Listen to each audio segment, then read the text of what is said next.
Shalom, shalom, aking mga kapatid sa pananampalataya. Ito na naman po yung kapatid ni Sir Roland na muling binibigyan pagkakataon ng ating rabay na makapangaral ng kanyang salita. Naway tayo pumuli ay nakahanda sa aral na ating maririnig. At kung maapakan man pong ating paa, tayo po sana ay huwag magtampo po. Dahil itong araw pong ito ay para sa ating lahat. At kung tayo po ay nakakaranas ng tinatawag na mga kabagabagan sa buhay at tayo maapakan ng mga salitang ating mababasa, ito po ay para sa ating ikatututo at ikatitibay ng ating mga pananampalataya. Kaya kung kayo po ay nakahanda na, ang lagi po nating sinasabi, ang maikling lapis ay mas mainam kaysa sa mahabang memorya. Talasasin po natin ang kwento ng rabay. Dahil nung nakaraan pong Sabat, ipinaunawa sa atin ng rabay yung kanyang aral sa atin nung nakaraan na sinasabi niyang ngayon ay ang araw ng pagtutuos. Yung ating tinatawag na reckoning. Yung ating pagbabalik tanaw sa mga nakaraan nating buhay. Naway may natutunan po tayo doon. Now, alam niyo po kung bakit. Ito ay sunod-sunod na aral na ibibigay ng ating rabay hanggang sa dumating po yung tinatawag nating paghuhugas ng ating mga paa. Yung ating pag-inom ng alak na sumisimbolo sa dugo ng ating rabay at sa pagkain ng tinapay na sumisimbolo sa kanyang katawan na namatay sa tulos. Naway tayo po ay magkaroon ng tinatawag na kapanatagan sa buhay. Ano po? Kapitagan sa ating mga sarili at higit sa lahat, pagpapakumbaba at paghingi ng kapatawaran kung meron tayong mga nakikitang ating mga nagawang kasalanan. Dahil sino ba sa atin ang kahit papaano hindi sinasabing nakasalangsang. Dahil tayong lahat, alam natin ng kwento na tayo ay worthy na mamatay. Pero dumating sa atin yung tinatawag na pagkaawa. Dahil ang aral ng rabay sa atin ngayon when mercy stepped in. Dito po natin makikita na tayo ay nabubuhay dahil sa awa. At alam ko ako mismo ang magsasabi sa aking sarili, kung hindi dahil sa awa ng rabay, ako po ngayon ay wala na.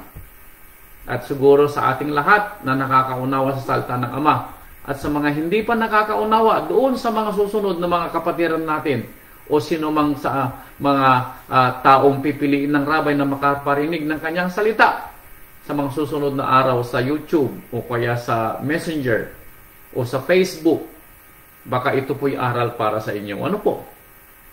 Talasasin natin ng kwento. Dahil noong unang panahon sa tinatawag nating lumang tipan, ay nagsalita na ang rabay. Now, hindi pa man dumarating dito ang ating rabay dito sa lupa. Pero sa awa ng rabay, sa awa ng Ama sa atin, sa nakikita niya na kalagayan ng tao at sanlibutan ng panahon na hindi pa bumababa mula sa langit ng ating rabay papunta dito sa lupa, maaalala natin na andito na sa lupa ang kaawaan. Dahil ganito ang sinasabi sa Ezekiel chapter 33 verse 11. Makikita natin na when mercy walks in or step in, makikita natin na may pagpapalang tao sa mga taong tatanggap ng kanyang kaawaan. Dahil sabi niya dito sa Ezekiel chapter 33 verse 11, ito yung kwento. 33:11. Sabi niya rito, sabihin mo sa kanila, meaning sa pamamagitan ni Ezekiel ay nagsasalita ang Ama. Buhay ako, sabi niya Mang Yahweh. Wala akong kasayahan sa kamatayan ng masama. Now, ito po ay tayo din noon nung hindi pa natin nakikilala ang katotohanan ng ating mga ginagawa ay pagsalangsang. Ito ay tayo noon nang hindi pa natin kilala kung ano ang katotohanan at kung ano ang kaligtasan. Nung tayo pa ay talagang nabubuhay pa sa ating mga sarili at hindi natin kilala kung ano ang tama at mali. At ang sabi ng Ama, hindi daw siya nasisiyahan saan? Sa mga gumagawa ng kasalanan. Dahil alam natin ng kwento, ngayong natutunan na natin, ang kabayaran ng anumang kasalanan ay kamatayan. Kaya sinasabi ng Ama noong una pang panahon na siya hindi natutuwa sa kamatayan ng isang makasalanan. Sabi niya, kundi ang masama ay humiwalay sa kanyang lakad at mabuhay. So, noong pang panahon, nakikita na natin na tumatawag ng Ama. Ang awa ay nasa atin. Pero ang tanong, nakita ba ito ng mga nauna sa atin? Now, fast forward sa ating panahon, nakikita ba natin ang kaawaan na iniaalok ng Ama? Sabi niya dito, kundi ang masama ay humiwalay sa kanyang lakad at mabuhay. Manumbalik kayo. Manumbalik kayo. Now, dalawang ulit niyang sinabi. Manumbalik kayo, sabi ng Ama. Manumbalik kayo. Na mula sa inyong masasamang lakad. Sapagkat, bakit kayo mga mamatay? Yun ang question. Bakit daw ikaw tao ay mamamatay sa iyong kasalanan? Wherein there is a way. Merong daan sa buhay na walang hanggan.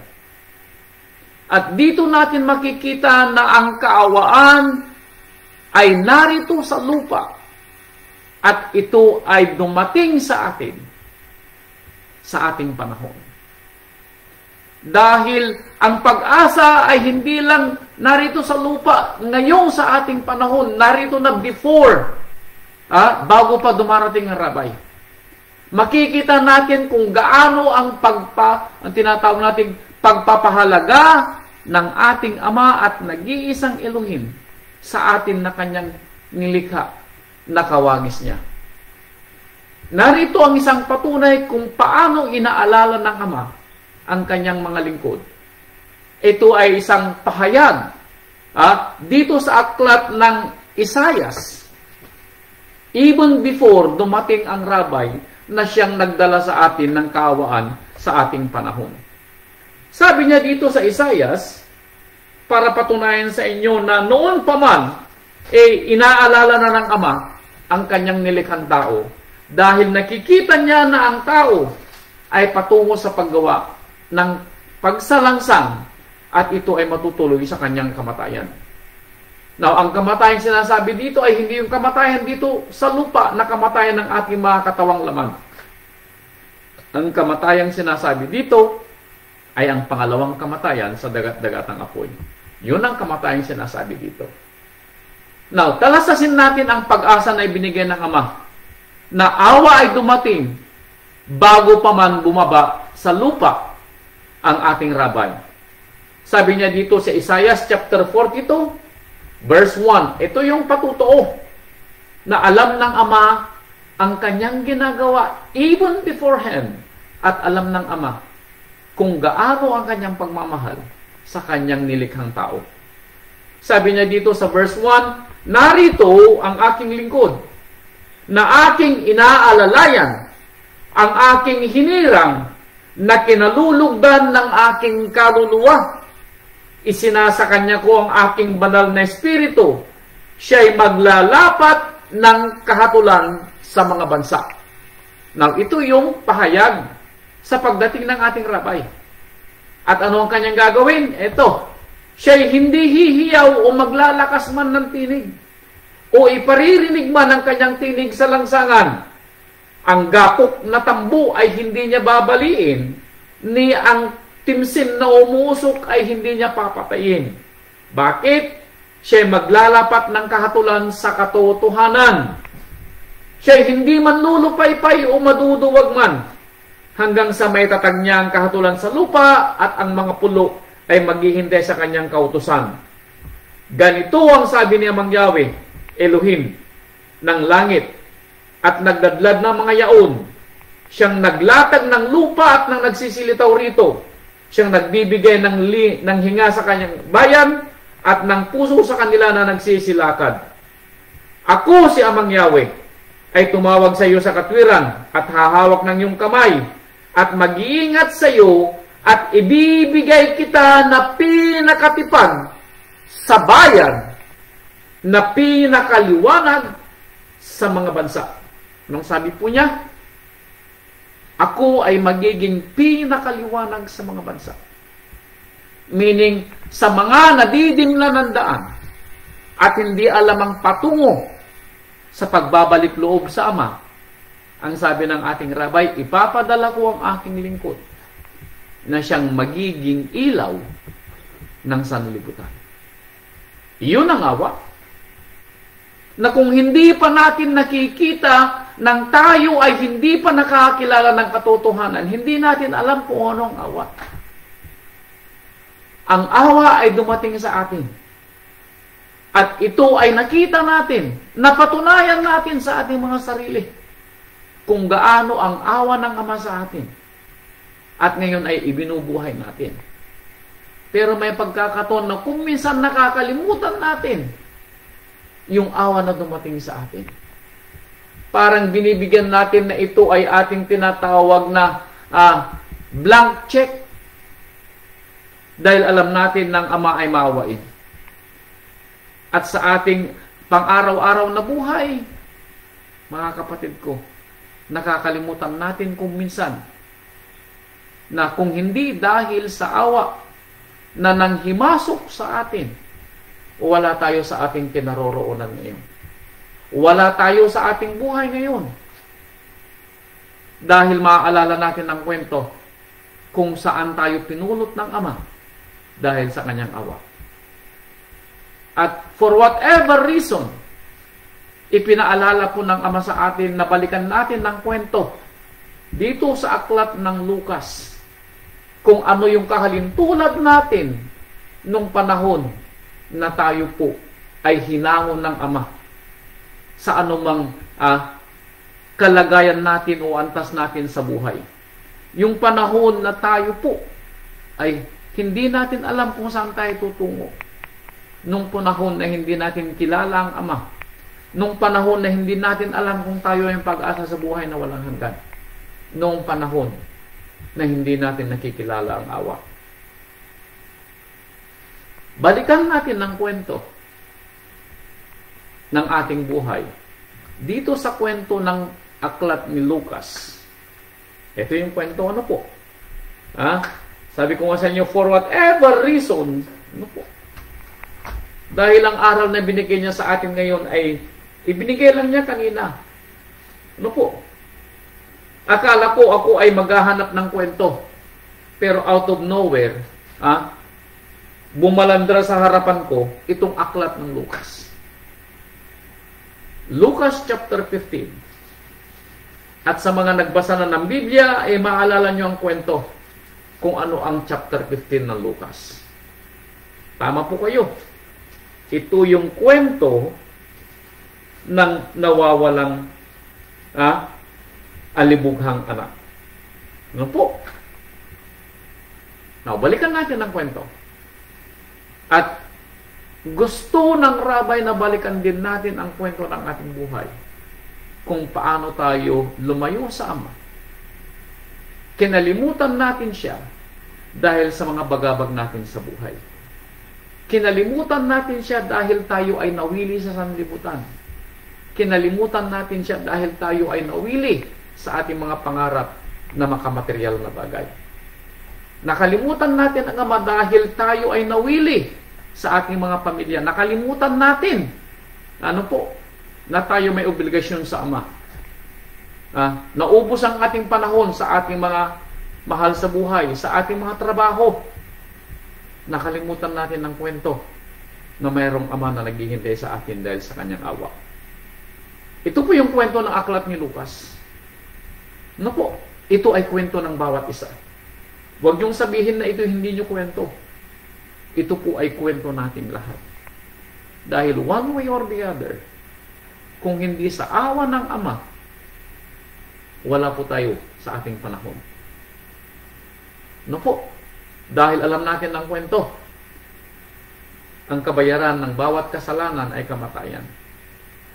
Sa bawat panahon na nalimutan natin ang ating Ama dahil tayo nawili sa gawang sanlibutan. Sa bawat yugto ng ating buhay na mas inuna natin ang ating mga pamilya Inuna natin ang ating mga asawa, inuna natin ang ating mga anak, inuna natin ang ating mga trabaho, at ipinagkibit-balikat natin ang ating pananampalataya.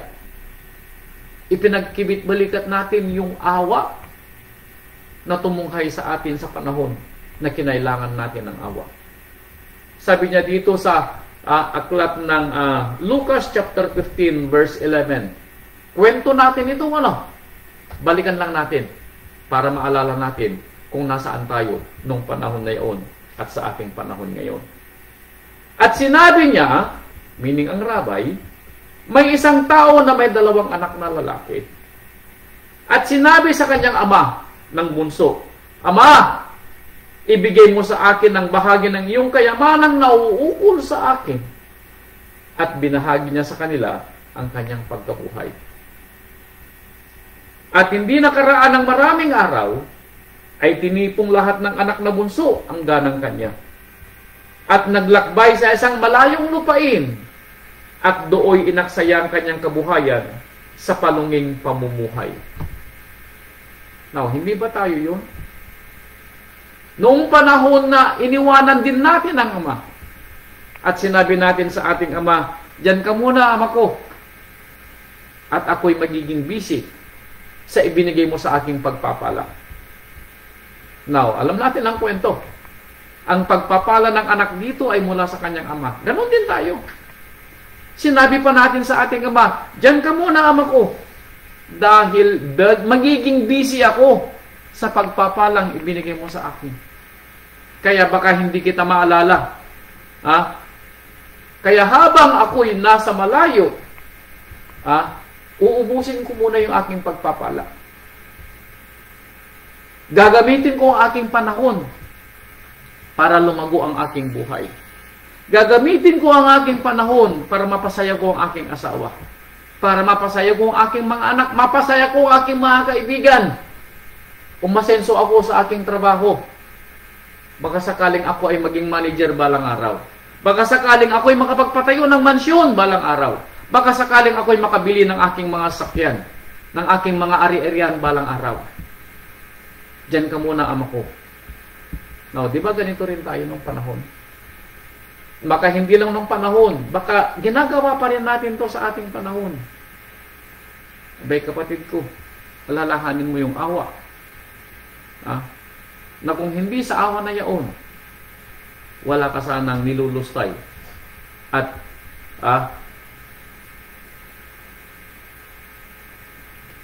kinukukul na panahon sa iyong buhay.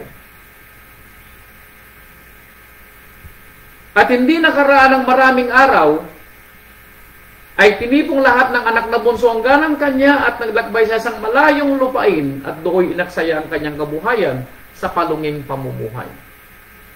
At nang magugol na niyang lahat, ay nagkaroon ng isang malaking kagutom sa lupain yaon at siya nagpasimulang mangailangan. At pumaroon siya at nakisama sa isa sa mga mamamayan sa lupain yaon at sinugo niya sa isa-isa sa kanyang mga parang upang magpakain ng mga baboy. At ibig sana niyang mabusog ang kanyang tiyan sa mga ipa na kinakain ng mga baboy at walang taong bigay sa kanya. Datapwat ang nangisay makapag-isip, ay sinabi niya, ilang mga alilang upahan ng aking ama ang may sapat at lumalabis na pagkain at ako rito'y namamatay ng gutom. Kailan natin naaalala ang ating Ama at Elohim? Nung puntong naubos na yung ating pagpapala. Nung puntong naramdaman natin na parang napakalayo na natin sa ating Ama. Bakit? Hindi na natin nararamdaman yung kanyang pagpapala. Yung punto na totally naramdaman natin na tayo ay hiwalay na sa Ama. Nakalimutan na natin yung awa. Uulitin ko ulit. One way or the other, ito'y naging buhay natin. I pray na kung ito man yung buhay pa rin natin ngayon, sana magising tayo sa ating pagkakahimbing sa pangunawa na maunawaan natin ang kwento ng Rabbi sa araw kong ito na maalala natin when mercy stepped in. Talasasin po natin ang kwento ng ating buhay. Dahil naalala ng anak na ito na doon sa lupain ng kanyang ama, maraming mga pagpapala. Kaya sabi niya sa sarili niya sa verse 17, datapot nang siya makapag-isip ay sinabi niya, ilang mga alilang upahan ng aking ama ang may sapat at lumalabis na pagkain at ako rito yung mamamatay sa gutom. Sabi ng anak, magtitindig ako at paruroon ako sa aking ama at aking sasabihin sa kanya, Ama, nagkasala ako laban sa langit at laban sa iyong paningin. Hindi na ako karapat dapat na tawagin mong anak. Gawin mo akong tulad sa isa sa iyong mga alilang upahan. At siya ay nagtindig at pumaroon sa kanyang ama. Datapwat samantalang nasa malayo pa siya, ay natanawan na siya ng kanyang ama at nagdalang habag at tumakbo at niyakap siya sa liig at siya'y hinagdan. Now, makikita po natin dito na ganito ang isinasalarawan kung gaano ang awa ng ama sa atin. Makikita natin sa kwento na malayo pa lang yung anak ay nakita na siya ng kanyang ama. Bakit? Dahil ang kanyang ama ay naghihintay magmula sa araw na umalis ang kanyang anak. At alam nyo kung bakit ganito ang ipinapaulit ng rabay na kwento sa atin na maunawaan natin? Dahil ganito ang ginagawa ng ating Ama at Elohim. The moment na nakalimutan natin siya, the moment na tayo ay naging busy sa ating mga gawain, the moment na tayo ay nawalang naging panahon para maalala natin siya. Sabi nga sa ibang mga talata, maghapon ako naghihintay sa isang alibughang anak. Tayo po yun. Kaya malayo pa lang siya, nakita na siya ng kanyang ama. At nakita siya ng ama, tumakbo yung ama. At niyakap niya sa liig ang kanyang anak at siya'y hinagkan. At sinabi ng anak sa kanya, Ama, nagkasala ako laban sa langit at sa iyong paningin. Hindi na ako karapat-dapat na tawagin mong anak. Makikita natin na marunong magpakumbaba ang batang ito. At ito ay nakita ng ama, malayo pa lang. The moment na tayo po ay nakaramdam, na tayo'y tumalikod, at naalala natin na meron pala tayong babalik ang Ama at Elohim. Nakita na ng Ama yung ating pagpapakumbabang loob. At makikita natin na ganito ang nangyayari sa ating panahon. When mercy step in, nang ang awa ay sumapit sa atin, makikita natin kung gaano ang pagpapahalaga ng Ama sa atin. Makikita natin na siya, sa ibang mga kwento nga siya ay gumigising tuwing umaga para magpadala ng kanyang mga lingkod. Para ipaalala sa atin ng kanyang salita na meron tayong babalikan. Hindi magtatapos sa pagtalikod natin sa amang kwento ng ating buhay kung maaalala natin yung awa na dumating sa atin. Hindi po ganito magtatapos ang ating mundo. Hindi sa ating kabagabagan matatapos ang kwento ng ating buhay kung maaalala natin ang awa na dumating sa atin. Ulitin ko, malayo pa lang yung anak niya, nakita na siya ng kanyang bugtong na anak. Malayo pa lang yung kanyang anak, nakita na siya ng kanyang ama, should I say. Datapwat sinabi ng ama, verse 22, sa kanyang mga alipin, dalihin ninyo ritong madali ang pinakamabuting balabal at isuot ninyo sa kanya. Lagyan ninyo ng singsing ang kanyang mga kamay at mga panyapak ang kanyang mga paa. Kunin ninyo ang pinatabang guya at inyong patayin at tayo magsikain at mga katuwa. Sapagkat patay ng anak kong ito at muling nabuhay, siya'y nawala at nasumpungan at sila'y nangagpasimulang mga katuwa.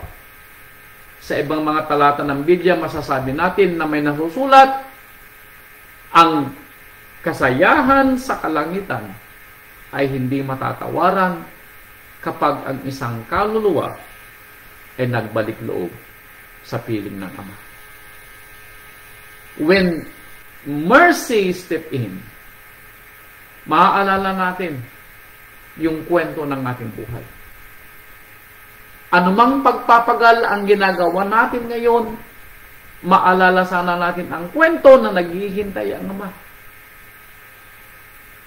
Dahil baka kasama tayo doon sa hinihintay niya dahil tayo ay naging busy sa ating mga gawain.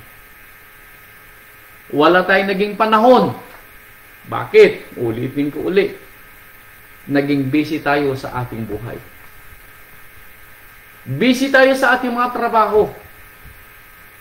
Naging busy tayo sa pagpapalago ng ating mga negosyo. Naging busy tayo sa pag-iintindi sa ating mga mahal sa buhay. Nakalimutan natin yung awa. Na kung hindi dahil doon sa awa, wala sana tayong kwento ng ating buhay. Kaya, mga kapatid ko, alalahanin natin ang awa nang ito'y sumapit sa atin. Dahil kung hindi po natin ito mauunawaan ng kwento, ito po ang sabi ng aklat ni Isaias, chapter 55, verse 7.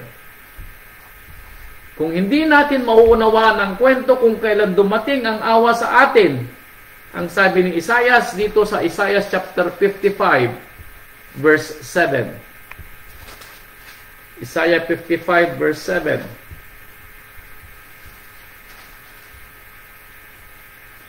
Lisanin ng masama ang kanyang lakad, at ng liko ang kanyang mga pag-iisip, at manumbalik siya kay Amang Yahweh, at kaaawaan niya siya at sa aming Elohim, sapagkat siya'y magpapatawad ng sagana. Anong sabi po niya? Lisanin ng masama ang kanyang lakad. Kung ikaw man ay naging busy at isinantabi mo ang iyong pananampalataya, kapatid ko, siguro it's about time na alalahanin mo ang awa na sumilay sa iyo nung panahon na naghahanap ka ng pagpapalo. Ano po? Alalahanin mo yung awa. Dahil wag nating tularan yung mga nauna sa atin. Dahil alam nga natin ang kwento na ang mga ito ay isinulat para sa ating ikatututo. Dahil sabi dito sa Jeremiah 31 verse 20, ito yung kwento ng isang anak na nakalimot sa kanyang ama. Jeremiah 31:20, ito ang sabi niya.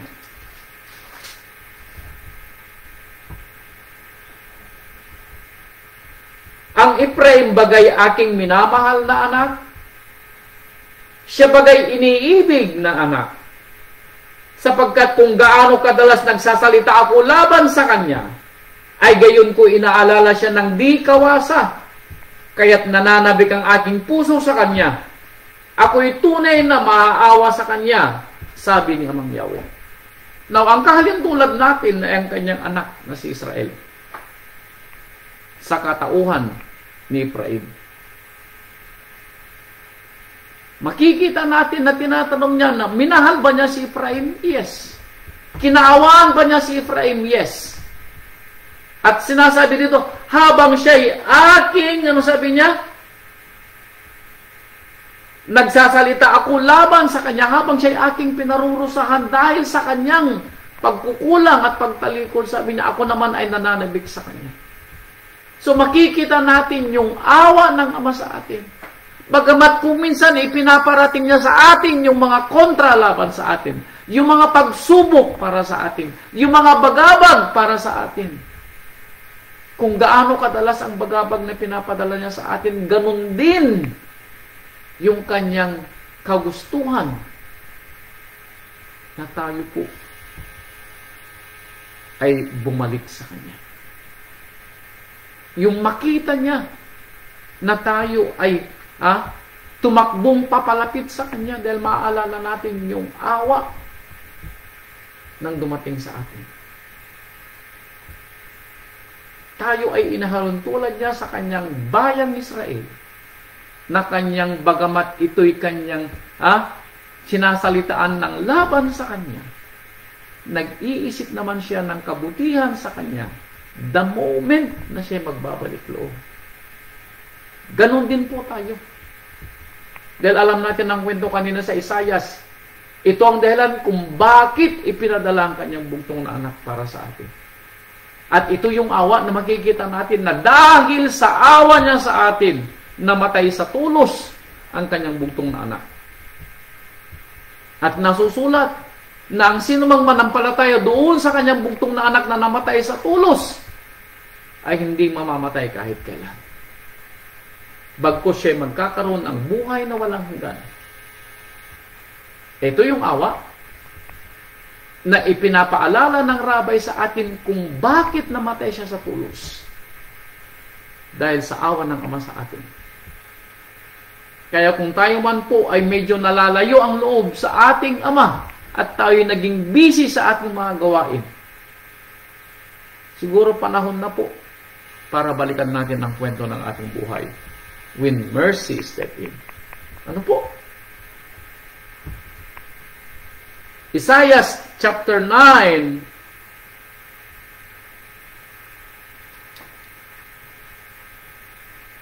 Isaiah chapter 9. Isaiah 54 verse 8. Not chapter 9 but 54. Isaiah 54 verse 8. Ito pa yung kwento. Isaiah 54 verse 8, sabi niya, sa kaunting pag-iinit ay ikinubli ko ang aking mukha sa iyo sa isang sandali. Sa kaunting pag-iinit. Bakit? Dahil sa pagkalimot natin sa Kanya. Narinig natin, bagamat mahal kita, Ephraim, sabi niya, ako ay nagsalita laban sa iyo. Pero kung gaano kadalas ako nagsalita ng laban sa iyo, ganun din ang aking pag-ibig. Ganun din yung aking paghihintay na ikaw ay magbalik loob. Kaya inulit niya ulit dito sa Isaiah 54:8. Sa kaunting pag-iinit ay ikinubli ko ang aking mukha sa iyo sa isang sandali. Ngunit kinaawaan kita sa pamamagitan ng walang hanggang kagandahang loob. Sabi ni Amang Yahweh na iyong manunubos. Imagine that. Sa kaunting sandali, sabi niya, ikinubli ko ang aking mukha sa iyo. Doon mo naranasan. Doon natin naranasan ang Kanyang galit. Kaya nagkaroon tayo ng mga bagabag sa buhay. Kaya tayo nagkakaroon ng mga suliranin sa buhay. Kaya nagkakaroon tayo ng mga hinagpis sa buhay. Bakit? Sa galit niya sa atin, ikinubli niya. Dahil alam niya kapag nakita kanyang umiiyak at naghihinagpis, alam niyang maaawa siya sa iyo. Kaya ikinubli niya ang kanyang muka. At hinihintay niya na marinig niya ang kanyang pangalan at ang iyong pagpapakumbabang loob. Alalahanin natin ang awa, kapatid ko, na namatay sa tulos. Yun ang awa. Ano po? Kaya sabi niya dito sa Hosea chapter 10 verse 12. Hosea chapter 10 verse 12.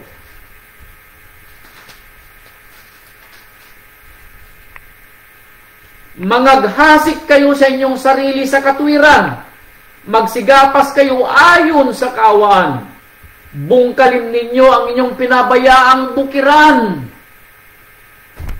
Asan yung kabukiran ng Ama? Ang ating puso. Matagal nang hindi natamnan ng Kanyang salita. Bakit? Uulitin ko. Naging busy tayo. Kailan mo inalala, kapatid, na nagbasa ng Biblia? Kailan mo inalala, kapatid, na nangaral ka o natuto ka sa Kanyang salita? Kailan ka huling nakarinig ng kwento ng rabay? Naging busy ka, bakit? Ulitin ko. Nakalimutan mo yung awa. Ang akala siguro natin, nabubuhay lang tayo dito sa lupa. Hindi po. Nabubuhay tayo sa lupa hindi para sa ating sarili. Nabubuhay tayo sa lupa dahil doon sa awa na dumating sa atin. Yun ang dahilan kung bakit tayo nabubuhay sa lupa. Dahil kung hindi doon sa awa na dumating sa atin, walang pakinabang ang buhay natin dito sa lupa. Wala tayong pinag-iba sa mga hayop. Wala tayong pinag-iba doon sa mga nasa sanlibutan na hindi nakakilala sa awa ng Ama. Wala tayong pinag-iba. Kung minsan nagtatanong kayo doon sa kwento sa lumang tipan kung bakit may mga pagkakataon na pinagpapatay yung mga tao doon na hindi parang walang takot o walang awa ang Ama sa kanila. Bakit? Dahil hindi nila kinakilala na may Elohim noong panahon nila. Hindi nila kinikilala na may awa na dumating sa kanila. So aanhin ng Ama ang kanyang nilikha na hindi naman nakakilala sa kanya na isang lumikha. Tandaan natin ang kwento kung bakit naging mabagsik ang Ama doon sa kwento sa lumang tipan at marami siyang nilipon. Dahil sila ay nilikha ng Ama para makilala sana ng kanyang nilikha na may lumikha sa kanya. At ito'y nakalimutan ng tao habang lumikwad ng taon. Kaya makikita natin na nilipol sila ng Ama. Bakit? Dahil aanhin nga ba naman ng Ama ang kanyang nilikha na hindi nakakikilala sa kanya bilang lumikha? Anong sabi ni Juan nung siya'y nangangaral dito sa lupa? Huwag niyong sabihin kayo ay anak ni Abraham, sabi niya sa mga iskriba at mga Pariseo. Dahil pwedeng gumawa ang Ama ng kanyang mga anak mula sa mga batong ito. So tayo ay hindi magiging kaawaan sa Ama kung hindi natin kikilalanin ang kanyang awa na nagbigay sa atin ng pagkakataon para makapagbalik loob. Anong pagkakaiba natin sa mga hindi nakakilala sa Ama? Sa atin may awa. Ang Ama ay meron ding awa sa kanila, pero kung hindi nila pakikinggan ang awa na iniaalok ng Ama, abay kapatid ko, sa araw ng paghuhukom, hindi awa.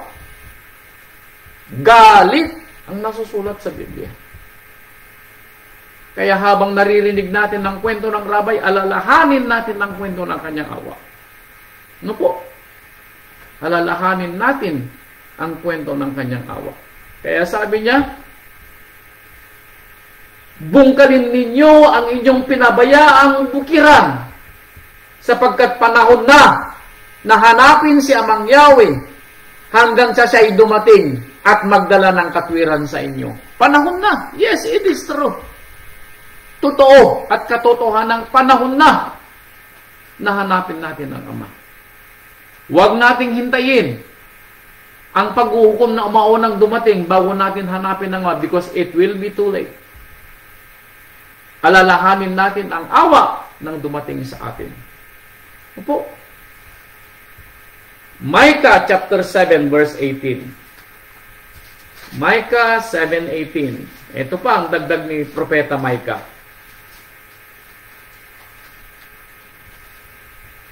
Sino ang Ama at Elohim na gaya mo?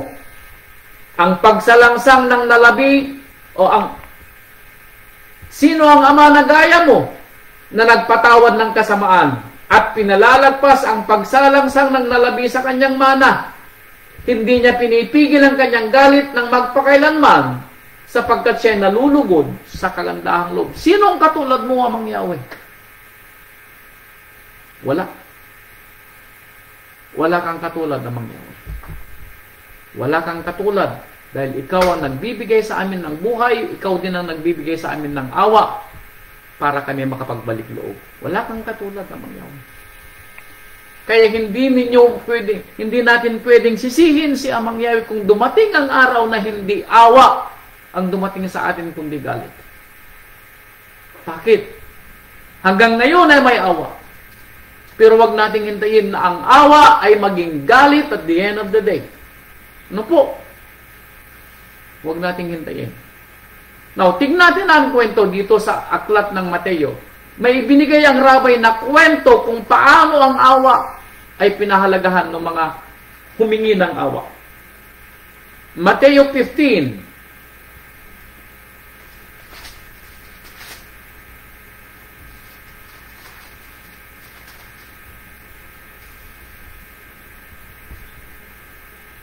verse 22.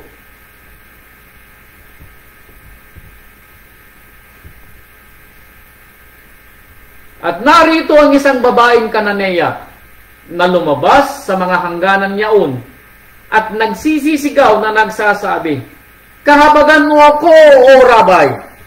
Ikaw na anak ni David! Ang aking anak na babae ay pinahihirapang lubha ng isang demonyo." Anong sabi niya? "Kaawaan mo ako, Rabay." Kaawaan mo ako, Rabay. Ha? "Kaawaan mo ako, Rabay. Ikaw na anak ni David. Ang aking anak na babae pinahihirapang lubha ng isang demonyo." Now, ito ay kwento ng isang Kananeya. Ayon sa kwento rito, siya ay hindi mula sa lahi ng mga Hudyo. At dahil ang kwento rito, ipinapaunawa ng Rabay kung gaano ang awa niya na iniaalok sa sanlibutan doon sa gustong kumilala na awa na ibinibigay ng Ama. Ang sabi ng Rabay dito sa verse 26, "At siya'y sumugot at sinabi, hindi nararapat na kunin ang tinapay sa mga anak at itapon sa mga aso." Yun ang sagot ng Rabay. Ang sabi ng Rabay, hindi ko pwedeng ibigay sa iyo ang pagpapalang para sa anak at ibigay ko sa aso. Inihahalin tulad niya yung babaeng Kananeya na hindi mula sa lahi ni Abraham na walang karapatan doon sa awa na iniaalok ng Ama. Pero sabi ng babae, verse 27, datapot sinabi niya, "Oo, Rabay." Pero ang aso man, bagamat aso ay kumakain din naman ng mumo na nalalaglag mula sa dulang ng kanyang amo. Pero mapilit yung babae, "Rabay, kailangan ko ng awa mo. At naniniwala ako sa iyo na tama ang sinabi mo, pero alam mo, Rabay, na pwede rin kumain ng aso doon sa mumo na nahuhulog sa dulang ng kanyang amo." Dahil sa sagot niyang ito, nakita ng Rabay yung kagustuhan ng babaeng ito na magkaroon ng awa sa kanya. Kaya sabi ng Rabay sa verse 28, nang magkagayon ay sumagot ang ating Rabay Yeshua at sinabi, "Babae, malaki ang pananampalataya mo. Mangyayari sa iyo ang ibig mo." At gumaling ang kanyang anak. Yun ang awa. Pero makikita natin na ang awa ay binibigay doon sa humihingi ng awa.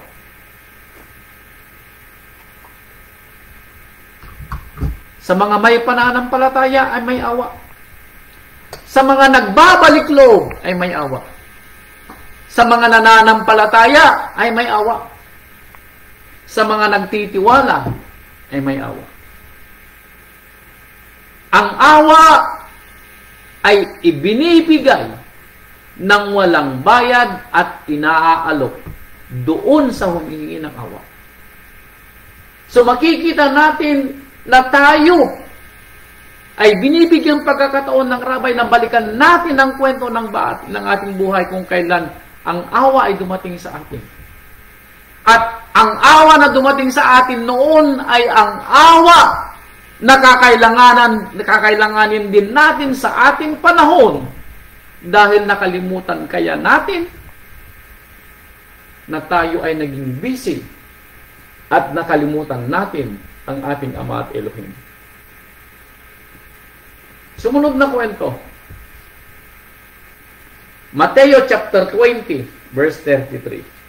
Ito uli ang kwento ng nangangailangan ng awa. Chapter 20, verse 30.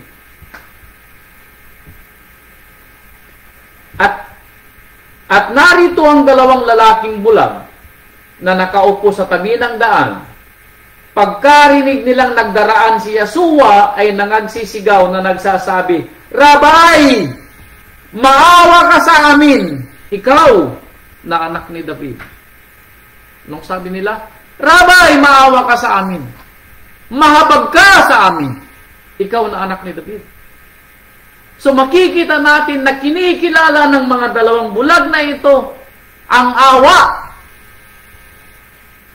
ay nasa tabi nila. Ang habag ay malapit sa kanila. At ito'y kanilang nakita, bagamat sila'y bulag.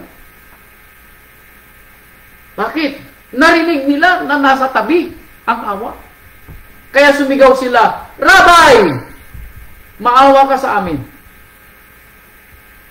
31, at pinagwikaan sila ng karamihan upang sila'y magsitahimik. Now, pinapatahimik sila ng mga nakapalibot sa kanila. Bakit? Sila ay panggulo. Doon sa ginagawa ng Rabay. Gumagawa lang sila ng ingay ayon sa mga nakakita sa kanila. Now, yung mga nakakita sa kanila ay mayroong mga kahilingan din sana. Pero hindi nila nakikita ang awa na sa tabi nila. Kung makikita natin na hindi pinagaling ng Rabay ang lahat ng mga nasa palibot niya na alam niyang may mga pangangailangan pero hindi binigay ng Rabay. Bakit? Dahil hindi nila nakikita ang awa na nasa tabi nila. Hindi ba kayo nagtatanong hanggang ngayon kung bakit hindi pinagaling ng Rabay ang buong sanlibutan sa isang kisap mata? Noong panahon ng Rabay, ay pwedeng tanggalin ng Rabay ang lahat ng sakit-sakitan. Pero hindi niya ginawa. Hindi niya ginawa. Ginawan lamang niya at ibinigay ang awa doon sa mga humingi ng awa at nakita ng Rabay na karapat dapat bigyan ng awa. Sabi niya rito, sila'y pinatigil. Pero anong ginawa ng dalawang bulag? Datapwat sila'y lalong nangagsisigaw at nagsisipagsabi, Rabay, maawa ka sa amin, ikaw na anak ni David. Lalo silang lumakas ang kanilang tinig. Maawa ka, Rabay, ikaw na anak ni David. Doon nakita ng Rabay. Doon narinig ng Rabay ang kanilang kahigpitan sa kanilang pangangailangan ng awa. Pinagaling ba sila ng Rabay? Yes. Verse 32, at tumigil ang ating Rabay sa paglalakad at sila'y tinawag. Sinabi, ano ang ibig ninyong gawin ko sa inyo? Anong gusto ninyong mangyari? Bakit tinatawag niyo ang awa? Anong gusto ninyong mangyari? At sinabi ng mga bulag, ang kami makakita. Anong sinabi ng Rabay? Verse 34, at sa ating Rabay, sa pagkahabag, sa kanyang awa, ay hinipo ang kanilang mga mata. At pagdakay, nagsitanggap sila ng kanilang paningin at nagsisunod sa kanya. Dahil sa awa, nakita ng ating Rabay na see-through. Nakita niya sa mata. Nakita niya sa kanilang mga puso na kailangan nila ng awa.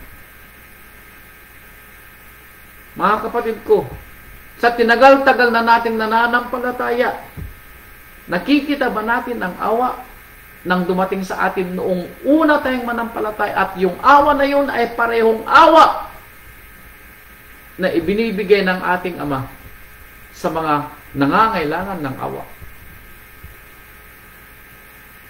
Sabi nga sa ibang mga talata ang kanyang awa ay pinaninibago kailan? Tuwing umaga. His mercy renewed every morning. Sa mga nakakita, sa mga nakakaramdam ng awa. Pero sa mga nakalimot na doon sa awa na dumating sa atin, bay kapatid ko, huwag mong hintayin na galit ang dumating sa araw ng paghuhukom. Huwag naman sana. Ano mo? Huwag naman sana. Kaya sabi dito sa Roma chapter 11 verse 30. Roma 11:30. Ito ang sabi ni Apostol Saulo sa mga nakalimot. Sapagkat kung paanong kayo ng nakarang panahon ay mga masuwayin sa Ama, Now, inaamin ni Saulo, dahil nakita niya sa kanyang pangangaral, kayo ay nakalimot na sa Ama. Nakalimutan nyo na siya. Bakit? Naging busy kayo sa inyong mga gawain. Naging busy kayo sa gawa ng sanlibutan. Naging busy kayo sa mga responsibilidad ninyo sa inyong mga sarili. Sabi ni Saulo, nakalimutan ninyo ang Ama. Naging masuwayin kayo sa Ama. Pero sabi ni Saulo, datapwat, ngayon kayo'y nangagkamit ng awa.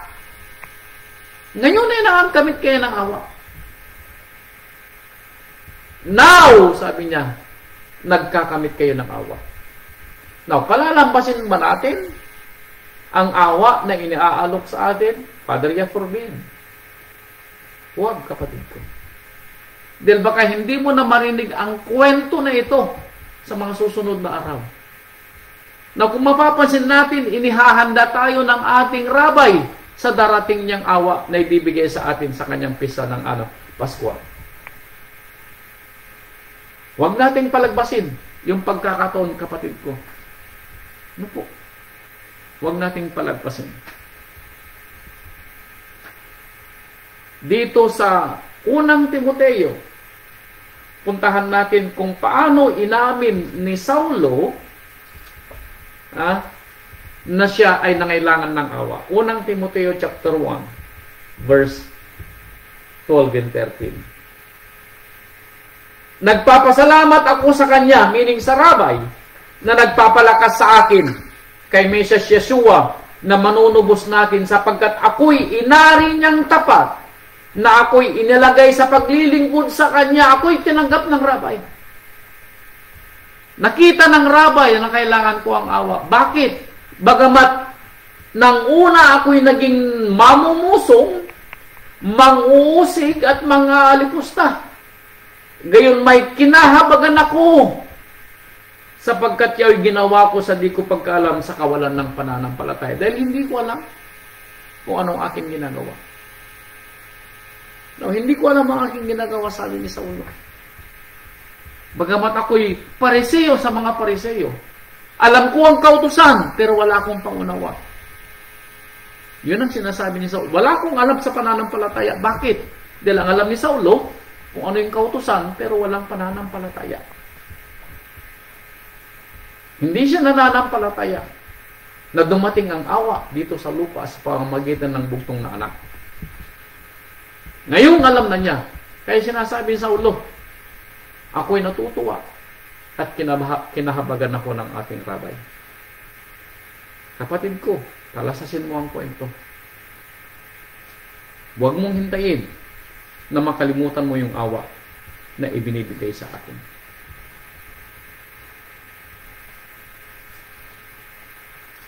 Pangalawang Pedro chapter 2 verse 10. Pangalawang Pedro chapter 2 verse 10. Datapot lalong-lalo na ng mga nagsisilakad ng ayon sa laman. Unang Pedro. Pangalawang Pedro naman yung binasa ko. Unang Pedro chapter 2 verse 10. Na nang nakaraang panahon ay hindi bayan, datapat ngayon bayan ng Ama, na hindi nagsikipagkamit ng awa, datapat ngayon nagsisipagkamit ng awa. Now, ito yung sa atin.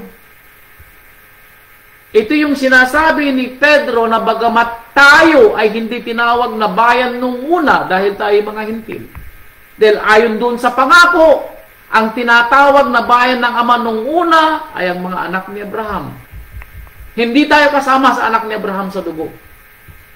Pero dahil sa awa na dumating sa atin na namatay sa tulos, yung dating hindi niya bayan, na tayo hindi niya bayan, na tinatawag nung una, ngayon ay tinatawag na ng bayan.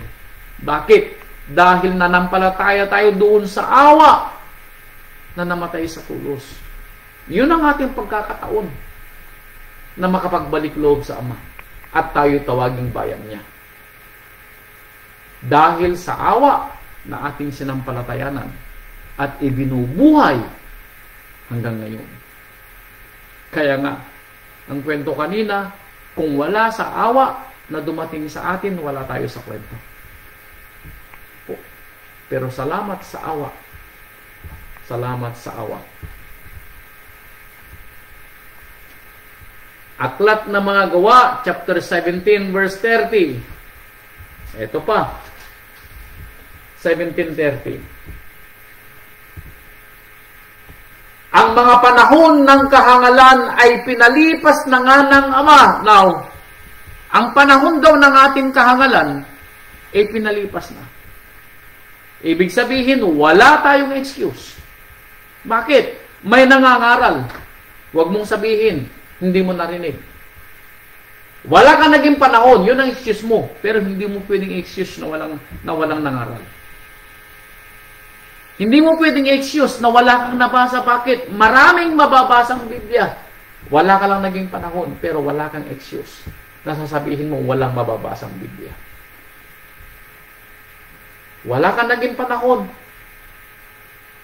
Ang lahat ng kahangalan na ginagawa mo sa ngayon na walang kinalaman sa buhay na walang hanggan, na ibinibigay na awa ng Ama, sinasabi ni Saulo, ang panahon ng kahangalan ay pinalipas na.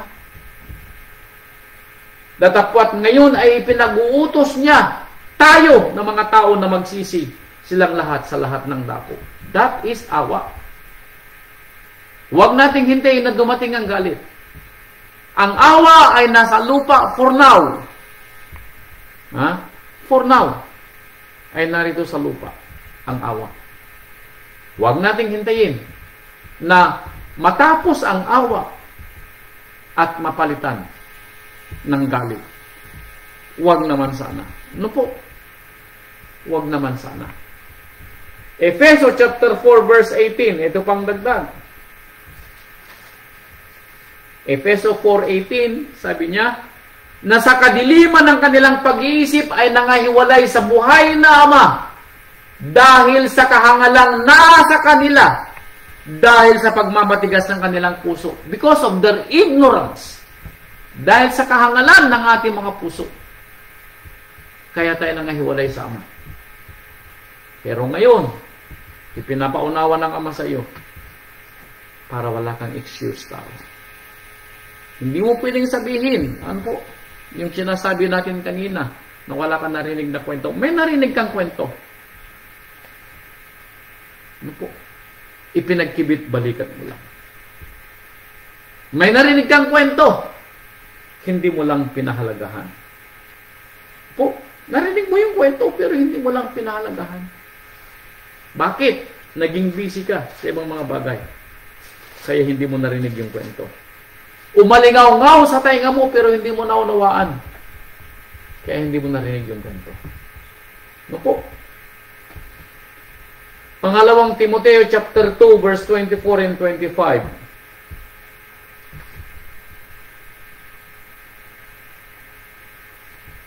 Ang alipin ng rabay ay hindi nararapat na makipagtalo, kundi maamo sa lahat, sapat na makapagturo at matiisin.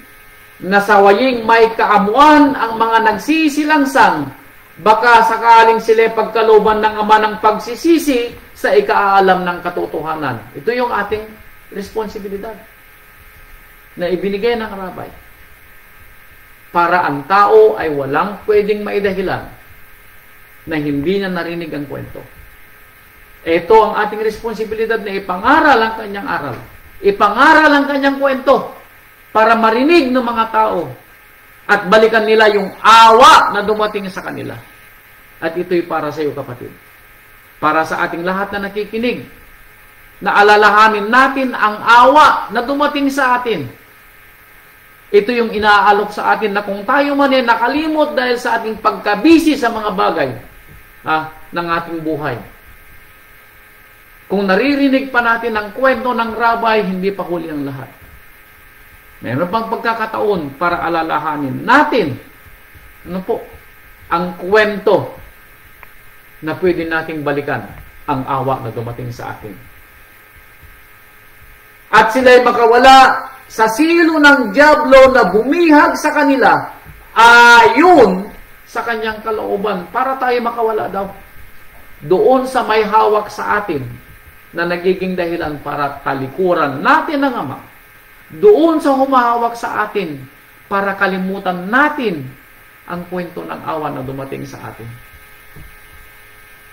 Kaya obligasyon natin na ipangaral ang mabuting balita ng Ama. Sa ibang kwento pa nga sabi niya, agawin mo sila sa apoy.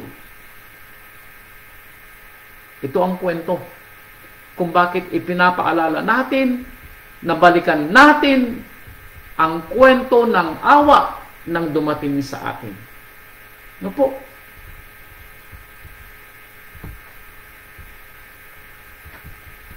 Pangalawang Pedro chapter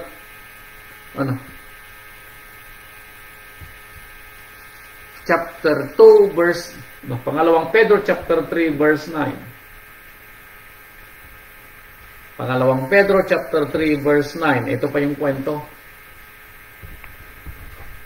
Hindi mapagpaliban si Amang Yahweh tungkol sa kanyang pangako, na gaya ng pagpapalibang ipinalalagay ng iba, kundi siya ay nagpapahinuhod sa inyo na hindi niya ibig na sino man ay mapahamak, kundi ang lahat ay magsipagsisi.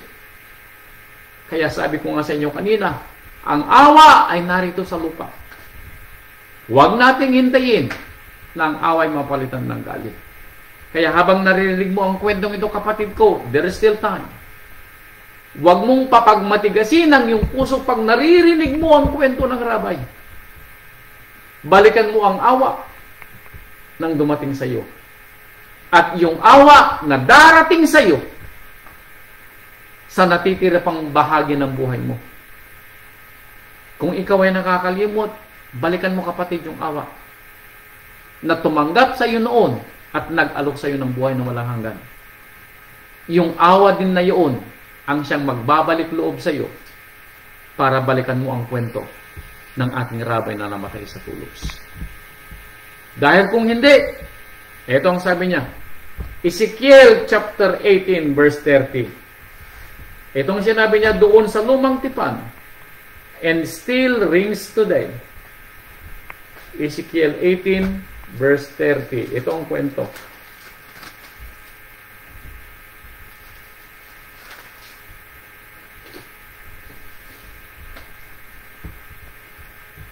Kaya't hahatulan ko kayo usang bahayan ni Israel. Kasama tayo rito. Bawat isa'y ayon sa kanyang mga lakad, sabi ni Amang Yahweh Elohim. Kayo'y mangagbalik loob at magsiwalay kayo sa lahat ninyong pagsalangsang, sa gayon ng kasamaan na hindi magiging inyong kapahamakan. Kung sabi niya, hahatulan ko kayo. Ang awa ay narito ngayon, pero pagkatapos ng awa, huwag niyong hindihin ang galit. Hahatulan ko kayo, sabi niya, ayon sa inyong mga lakad. Pag inuuna natin ang sanlibutan at kinalimutan natin ang Ama, ang ating parte ayon sa kwento, dahil sa ating pagsalangsang ay dagat-dagat ang apoy. Pero sabi niya, verse 31, inyong iwaksi ang lahat inyong pagsalangsang na inyong isinalangsang, at kayo'y magbagong loob at magbagong puso. Magbagong loob kayo. Talikuran ninyo ang inyong mga gawa. Bakit kayo mamamatay? Bakit kayo mamamatay? Sabi ng Ama. Bakit kayo mamamatay? Sapagkat wala akong kasayahan sa kamatayan niya na mamamatay, sabi ni Amang Yahweh. Kaya't magsibalik loob kayo at kayo'y mabubuhay. Kikita natin yung yung sinasabi nating pagtitiis ng Ama. Huwag nating sabihin na hindi siya darating. Darating siya. Nagtitiis siya, naghihintay siya. Dahil bawat isa, sabi nga na Apostol Pedro, ay naghihintay siya na bawat isa ay magkaroon ng pagkakataon sa buhay na walang hanggan. Opo, hahatulan daw tayo sa lahat ng ating mga gawa. Pero naghihintay ang Ama.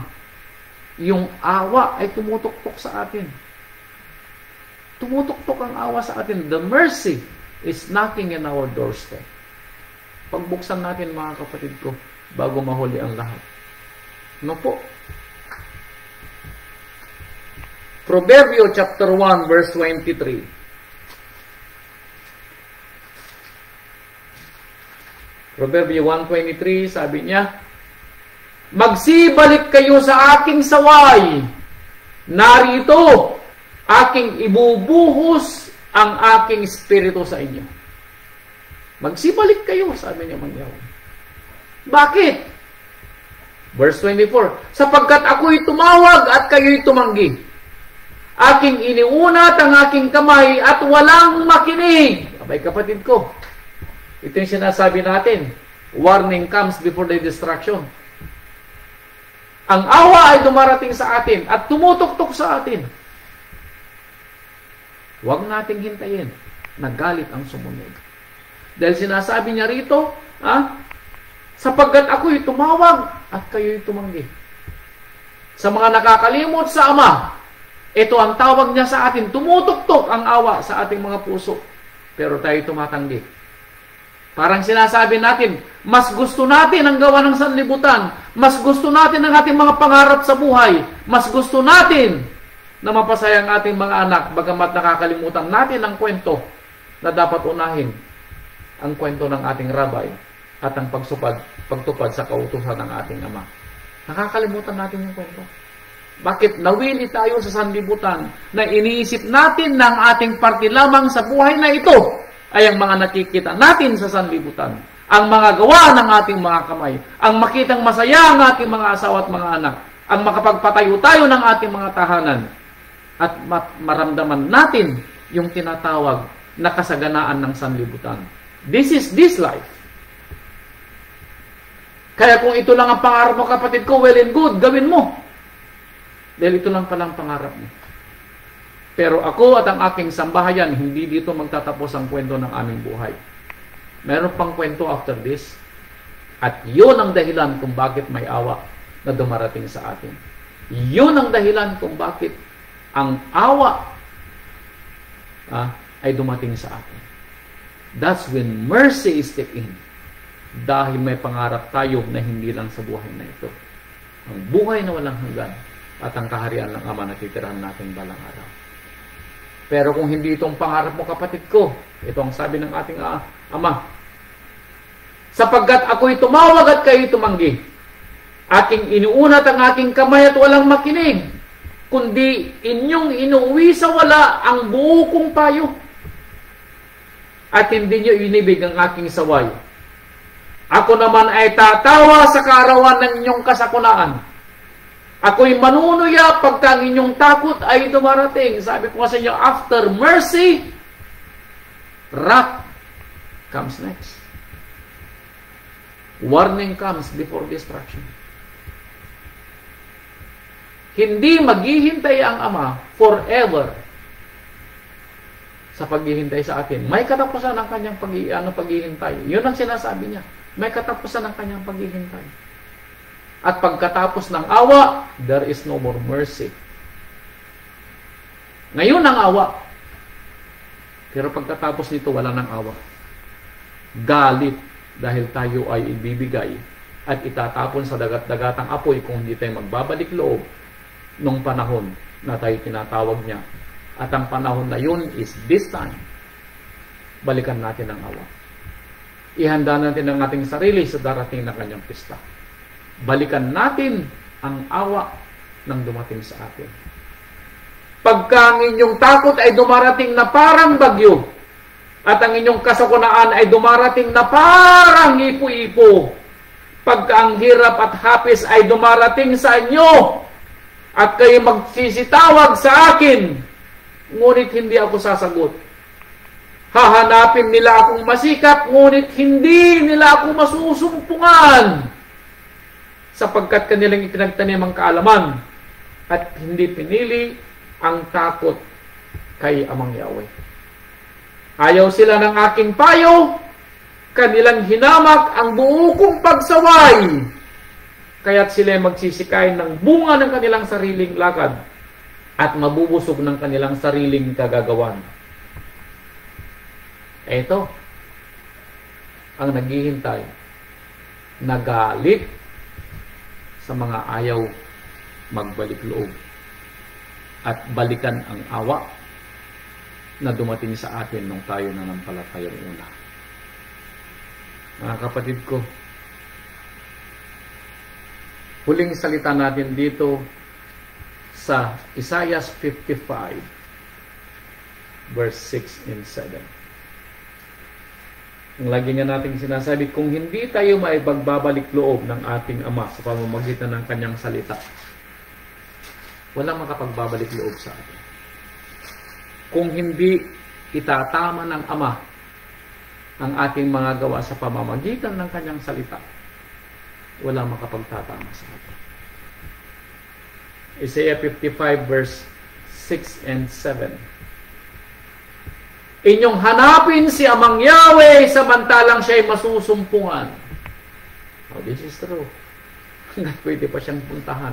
Hanggat pwede pa siyang tawagan. Hanggat pwede pa tayong tumingin sa awa. Opo, tawagin natin siya. Balikan natin siya. Inyong hanapin si Amang Yahweh samantalang siya'y masusumpungan. Magsitawag kayo sa kanya samantalang siya'y malapit. Lisanin ng masama ang kanyang lakad at ng liko ang kanyang mga pag-iisip at manumbalik siya kay Amang Yahweh. At kaaawaan niya siya at sa aming Elohim sapagkat siya ay nagpapatawad ng sagana. His mercy is forever. His mercy is forever. Pero may katapusan. May ending. Mga kapatid ko, balikan natin ang awa na dumating sa atin. At yung awa na dumating sa atin noon, ay siya rin yung awa ang magpapatuloy ng ating buhay ngayon. Ang awa ang magbibigay sa atin ng pagkakataon kung tayo man po'y nakakalimot. Ang awa din yaon ang magbabalik loob sa atin. At ang awa din yaon ang magpapatuloy sa atin hanggang abutin natin ang kasakdalan ng ating pananampalataya. That's the mercy. Yun ang awa na dumating sa atin. Kaya mga kapatid ko, I pray na unawaan natin ang kwento ng Rabay kung bakit ipinapaalala niya sa atin ang awa na dumating sa atin. When mercy steps in, balikan natin ang kwento ng ating buhay. Ihanda natin ang ating sarili sa darating niyang pista ulit. Sa araw ng kanyang Pasko, maalala natin na kung tayo karapat-dapat na maghugas ng ating mga paa at uminom ng ubas na simbolo ng kanyang dugo at kumain ng tinapay na kasimbolo ng kanyang katawan. Ito yung awa. At gusto natin na tayo maging kaparte sa kanyang awa na ibinibigay sa atin. And we pray na tayo karapat-dapat balang araw pag dumating yung araw ng pista na sinasabi natin panahon para makilala natin kung sino ang nagbigay sa atin ng awa sa ating buhay. At siyang nagbibigay at nagpapatuloy na nagbibigay ng awa sa ating pang-araw-araw na buhay. Salamat po sa inyong lahat mga kapatid. Naway muli, ibigay po natin ang lahat ng kapurihan at kaluwalhatian sa ating Amang Yahweh at sa ating Rabbi Yeshua HaMashiach. Salamat po sa inyong lahat mga kapatid at magandang gabi po. Shalom po and good night.